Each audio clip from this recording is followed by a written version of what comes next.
তো গাইস, গাড়িটা সাইড করে একটু দাঁড়াইছি। কি আর বলবো, বলার মতো কোনো বাসায় নেই, এত পরিমাণ শীত পড়তেছে আমাদের নোয়াখালীতে। দিনের 9টা বাজছে, কিছু এখনও 9টা বেজে গেল, কিন্তু এখন সূর্য ওঠে নাই। আর 2-3টা দিনই অবস্থা। তখন নামলাম, একটু এগুলো ঠিক করবো, কেননা জানেন তো শীতের সময় গাড়ি চালালে কিন্তু নিজের সেফটি লাগে আগে। নিজের সেফটি না থাকলে সমস্যা, বুঝেন নাই? শীতে আমার হাত টাত কেরম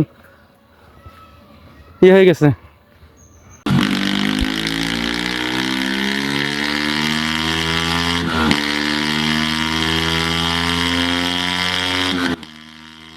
অবশেষে আসলাম।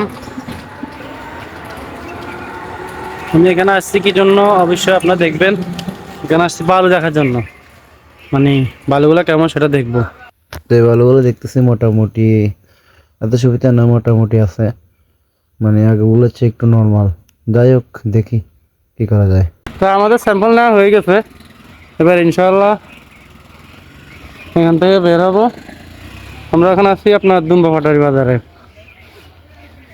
এখান থেকে সোজা সাইডে চলে যাব।